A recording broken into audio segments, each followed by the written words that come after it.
Hi guys, welcome back or welcome to Switch to Life. And in today's video, we're going to be talking about the live action Snow White that just barely released. And I'm just gonna say that I actually enjoyed the remake. Granted, it's not as good as the animated version, but we'll talk more about that later. For now though, what you need to know is that it's both faithful and original.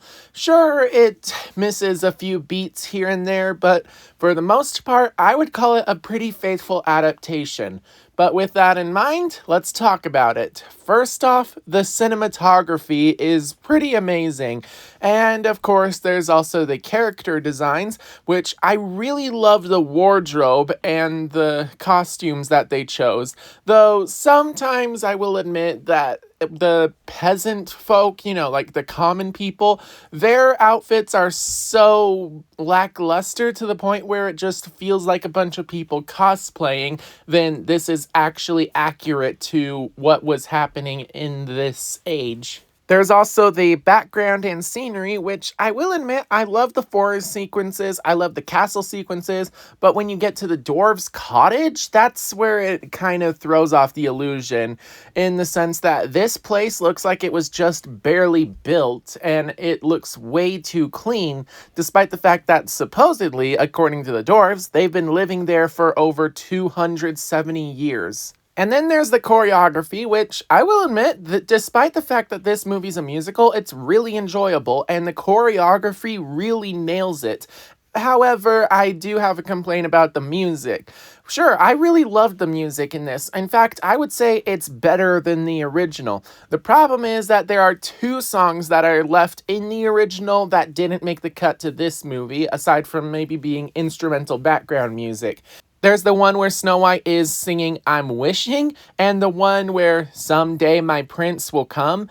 And, well, I get the reasons why those were cut out. In this movie, Snow White isn't focused on meeting a prince. She's trying to become a leader in this and fulfill a wish that she made as a kid, which is why they replaced those songs with the song Waiting on a Wish, which in my opinion is really good. The song, not the fact they replaced them. But again, understand the reason why those songs were cut. They just wouldn't have fit with the story this movie was trying to tell, and that's okay. Now let's move to the most controversial topic, and that is the acting.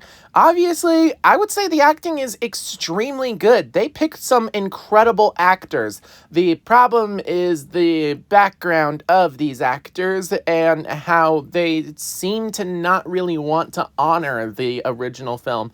And of course, I was hesitant to watch this because supposedly Snow White is being played by a Latina, and the problem is that she got her name because her skin is white as snow.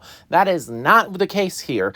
Luckily, they managed to throw that away by saying that at one point the king and queen were on a carriage ride and there was a blizzard, and unfortunately the queen birthed Snow White in the middle of the blizzard, which fittingly enough is how she got her name, Snow White. But then there's the fact that Rachel Zegler is so against the original movie, but then I'm watching this and I realized, okay, she's actually a pretty good for a princess role, and she's an amazing singer. She brought a lot to the music, which is really good. Speaking of, Gal Gadot was also an amazing actress as the evil queen, and she also got a really nice set of pipes when it came to singing a villain song, which I'm so glad those are back. However, there is one complaint I have, and that is the dwarves. The dwarves are mostly CGI, and they are actually played by men of varying heights. One of them is, in fact, a dwarf actor, someone who's only 4 feet tall, and I'm okay with that. But then there are the others who are average height, or maybe even over 6 feet tall. And the problem with that is they're supposed to be dwarves, which means that they decided to just use CGI to bring the dwarves to life. At that point, it's not even a live-action movie, it's just a live-action animation hybrid, which sucks. Also, aside from Grumpy and Dopey, none of the characters are actually memorable here. We just zoom right past the dwarves and meet the 7 bandits, who, fortunately enough, are not the focus of this movie, to the point where we only know the name of one of them, and only another one of them actually speaks, the crossbow guy. In fact, aside from behind the scenes casting photos, they're nowhere to be found in any of the film's marketing, with the exception of, again, Jonathan, who is the love interest of Snow White in this movie. Yeah, I don't know. It kind of felt like the 7 bandits were supposed to be the main characters, but then after hearing that there weren't going to be any dwarves in the film, they decided to reinstate the dwarves, and that just made it so the 7 bandits were kind of thrown aside in favor of the dwarves, and they were just completely forgotten about and had no purpose in being in the movie whatsoever, aside from giving Jonathan a purpose to be a rebel fighter. This means that there's kind of this one side plot that is just really underdeveloped, and also the fact that we're jumping into it when it's completely unnecessary is also a big problem with the film's pacing, which is kind of sad. But anyway, let's talk about the story, the things that is better than the original and the things the original does better. So we know Snow White is born in the blizzard, and that's how she got her name, Snow White. In this movie, we also get to meet the king and queen, who are actually really good people who care about their subjects, and we get a welcome to this magical Disneyland song with Where the Good Things Grow. Then we unfortunately see the queen die of sickness, and eventually the evil queen shows up and remarries the good king, but shortly after the marriage, she says that there's a faraway land where there's a war needed, so the king goes off to war and never returns. So now with Snow White being just a kid, that means that the evil queen is going to be the next in line for the throne. So she takes over the kingdom, and instead of ruling with kindness and fairness like Snow White's parents did, she is really selfish, and instead of making people pies or giving them goodness and hope, she instead forces them into labor by making them guards or soldiers, and then there's also the ones who have to mine down below in shafts, with the dwarves actually knowing where to get the best mines and diamonds, and they seem to be really enjoying their life. So, the film continues a few years later with Snow White growing up into a beautiful teenage girl. Then we meet Jonathan, who is the leader of the 7 bandits from the forest, who are still loyal, and he's trying to steal a bunch of potatoes from the evil queen because she's kind of hoarding all the good food to herself and making it so the subjects of the kingdom are starving. And that's when he ends up getting captured, and Snow White begs the evil queen to show mercy on him, and that if a crime is committed, it should be punished with the same level of crime, not just being locked in a dungeon or instant death. So the evil queen decides, know what, yeah, he stole from me, so I'm going to steal from him. Take off his coat and tie him into the front of the gate where he will freeze to death. And so Snow White sneaks out and unties him and lets him go free, but that's when the evil queen watches it from afar, and, well, she doesn't really care, but then she asks her magic mirror who is the fairest in the land, and the magic mirror says that it's Snow White because now she's actually grown into a beautiful woman. So we see the evil queen order a huntsman to kill Snow White, so Snow White goes out to an apple orchard, and then the huntsman is about to kill her, but she just shows a lot of kindness in this movie, and unlike in the original where the huntsman is about to kill her and she's cowering in fear, here all she does is ask why, and, well, she looks sad, but she's also accepting that she's going to die. Well, the huntsman decides that he's going to spare this kind, innocent woman and tells her to run off into the woods. So she goes, and, well, there's a horror sequence, which I will admit is really beautifully animated with the CGI, but nowhere near as good as the animated version. Then she meets a bunch of forest forest animals, and I do like the forest animals, but I really wish they were a lot more realistic. Why the heck do they have human eyes to show emotion? They weren't really main characters in the original movies. Heck, they didn't even talk in that movie or in this movie. So why the heck should they have human eyes to show emotion?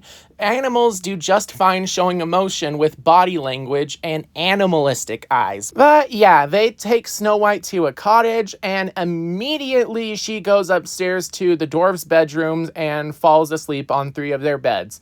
Then the dwarves come home from their mining, at which point they realize that there's a monster in their bedroom, so they go to attack it, thinking that it's a ghost or an ogre or something. But then Dopey is trapped in the room, and we see Dopey being scared after accidentally waking up Snow White, but she manages to calm him down and say she's not going to hurt him.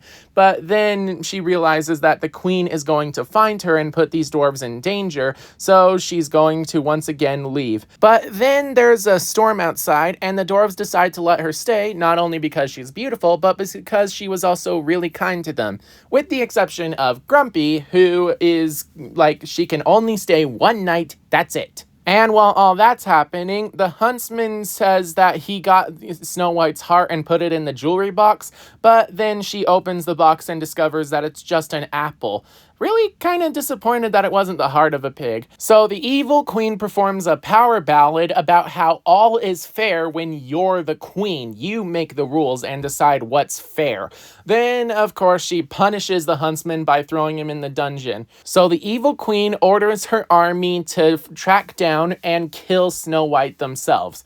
And so while that's happening, Snow White is living with the dwarves in the morning, and they're constantly bickering and fighting and creating a mess of their breakfast table. And eventually Dopey just looks sad because everybody's calling him a dope because he can't really speak. He never really learned how.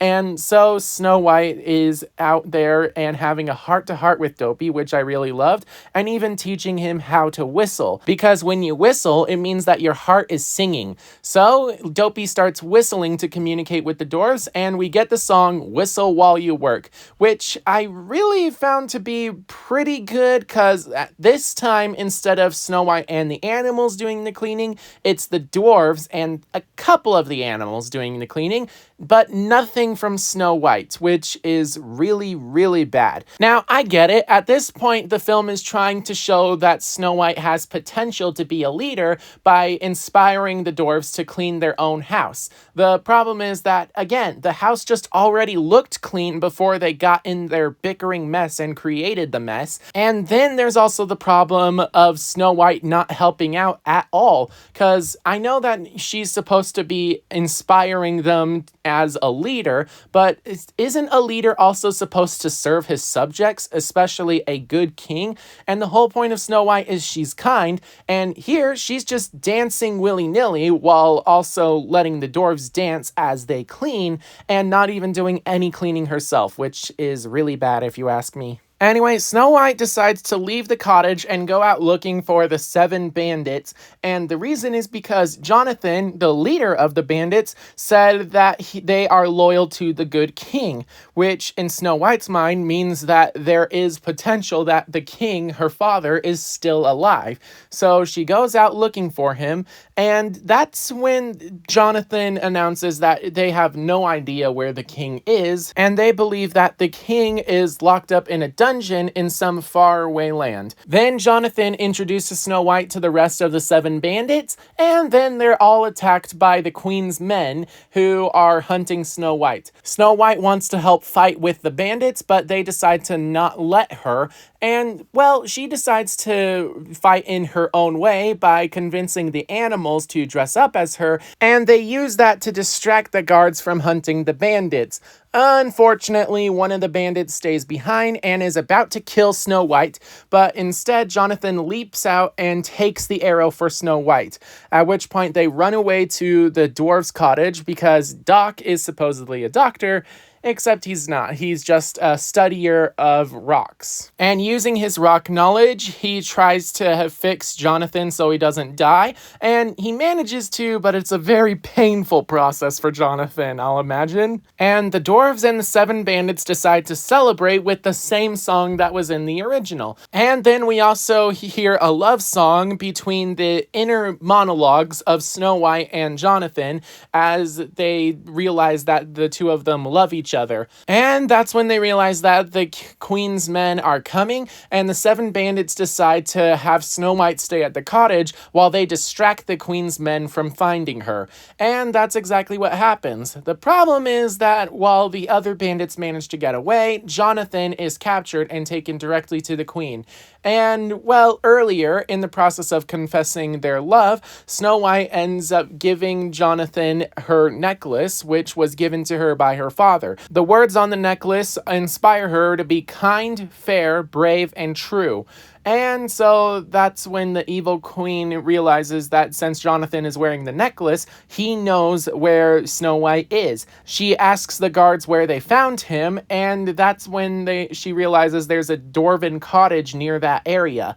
So she decides to disguise herself as an old hag using her magic. And one thing I really love is that Gal Gadot decided to play the old hag, and they didn't just hire some other woman to be a hunchback, but instead Gal Gadot brought a lot of variety to her character, which I really loved. Anyway, while the dwarves are gone to work, and Snow White is preparing to leave to go to the far-off kingdom to rescue her supposedly locked-up father, that's when the evil queen shows up and offers a poison apple with the sleeping death curse. And I love how they were a lot more convincing with tempting Snow White to eat the apple here, not just saying, oh, it's a magic apple that can grant wishes. No, instead they decide to play the card of, I really loved the king because he was kind, and I don't have much, but this is my kindness I want to give to you for your long journey ahead. And we know what happens. Snow White bites the apple, and she is affected by the sleeping death curse.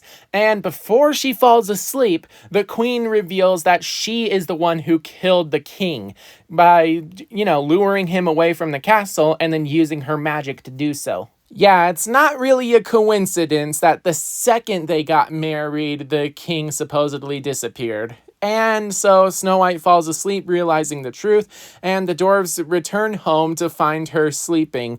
And so they decide to use Eternal Virgil to keep her alive and just present her dead body to all the world. Not even putting her in a glass coffin, though, which is a little weird. Meanwhile, Jonathan and the huntsman, both of them are locked up in the dungeon, try to escape. Jonathan is trying to break the chains on his own, but he can't, and the huntsman has just given up all hope and he's ready to die. But that's when Jonathan says, I met a girl who inspired me to be really kind because kindness inspires hope, and I made her a promise that I would return. So the huntsman decides to help Jonathan break his chain, at which point Jonathan then uses a dead guy's fingers to pick the locks of the shackles once they're within reach. And so Jonathan and the huntsman escape the dungeon. Jonathan rushes into the forest to try to find Snow White, only to find her dead body, and he decides to kiss her goodbye. And surprisingly, thanks to True Love's kiss, which is the antidote for sleeping death, that actually manages to wake Snow White up. And now she realizes that there's no hope. This whole time, according to the song, she's been waiting on a wish to be fulfilled. The wish that she could be the daughter that her father always wanted her to be. And supposedly that because she's a princess, she's just waiting for a big, strong man to show up, whether it be some prince or her own father, to try to fix what's broken with the kingdom. Unfortunately, with her father gone, there's no one to fix the problem except for Snow White. So Snow White regains some confidence and inspires herself to become the woman that she always wished she could be for her father. And so we see Snow White go back to the main castle and confront the queen. And I love how the queen doesn't look like an old hag anymore. She's back to her normal, beautiful, fair self. And so we see that she's trying to say to her subjects, just like she said to Snow White at the beginning, nobody wants a delicate rose or flower to be pretty. What they want is a diamond that is hard, indestructible, and stunningly beautiful, perfect, just like she does. And so we see her summon a diamond dagger and give it to Snow White, and she offers herself to be killed in front of all the subjects of the kingdom. Snow White has a choice to make. She can either kill the queen and possibly the magic would backfire or something, or she can refuse and be the kind person that she wants to be. And that's exactly what she does. So the queen takes the dagger back and gives it to a guard and tells him to kill Snow White. And he's about to, but then Snow White declares his name. And what I love is that the queen didn't even say the name of the guard. She was just passing him the weapon and say, "You kill." And with Snow White, she's saying his name and talking about his life, how he has a wife and kids. And then she moves to the next guard, talking about his life and the next, and inspiring them to protect her because she's actually caring about them, unlike the evil queen, who has no regard for them whatsoever. And that inspires everyone to stand up, not just the guards, who used to be farmers and shopkeepers, but everybody in the kingdom, all of the civilians, even the children join in. So the evil queen grabs the dagger and is about to kill Snow White when a crossbow is fired because one of the 7 bandits showed up at the last possible second. Then the dwarves show up and they also confront the evil queen. And the evil queen just sneaks past them and goes to her magic mirror asking, "What the heck is happening? I'm the fairest in the land. I'm the richest, the most powerful. Why is everyone turning against me?" And that's when the magic mirror says, "You are beautiful, you are fair, but your fairness is only skin deep. Snow White's fairness comes from within." And so in her rage, the evil queen smashes the magic mirror, but all that really does is open up a portal to the mirror dimension, which sucks the evil queen inside, trapping her in. Yeah, that was very anticlimactic of an ending, and nowhere near as good as if Snow White had managed to deal the final blow or something. Instead, it was the queen who managed to defeat herself. So now I'm straight up just asking myself, how come Snow White didn't stand up to the evil queen way earlier? You know, like at the very start of the movie, instead of going on a journey. And the reason is to gain some confidence or something, maybe to find her dad to help out, but instead she can't because she realized that he's dead. And when she does, that is what inspires her to rise up herself. Yeah, I don't know. That's very stupid if you ask me. Honestly, the film is about Snow White growing to become a leader, and the problem is I just don't really see that character development coming in throughout the film. It's like she's always been this leader, but she never once tried to apply the skills. Anyway, the movie ends with the kingdom celebrating, and Dopey is revealed to be the narrator who started this whole thing, which is really good, and I love the fact that Dopey managed to learn to talk in this movie. Now, unfortunately, when it comes to this movie, I would say it's nowhere near as good as the original. Faithful? Yes. Slightly original? Also yes. The problem is that it just is bad with its pacing, and honestly, it's a waste of time and budget. I think it heavily relied too much on the CGI to bring the animals to life, but they have weird human eyes. Then there's the dwarves who aren't even played by dwarven actors. Instead, they're just CGI creatures, which is really horrifying. Snow White is supposed to grow to be this leader figure, but honestly, she's the same person she was at the beginning of the film, just with the knowledge that she no longer has to wait for her father to return, even though at the beginning of the film, she had no idea he was even potentially alive. The only thing that saves this movie is its really good music, the great choreography, and the costume design and wardrobe. Who knew sequins could be so crucial to making the the evil queen looks stunningly beautiful. Speaking of, I loved the evil queen in this movie because she was just so evil compared to herself in the original, and there was also the potential for a great final battle where Snow White would rally the people because of her kindness and the queen would realize the flaw. But then it's ruined because the queen is the one who defeated herself, not Snow White or even the people who rose up against her.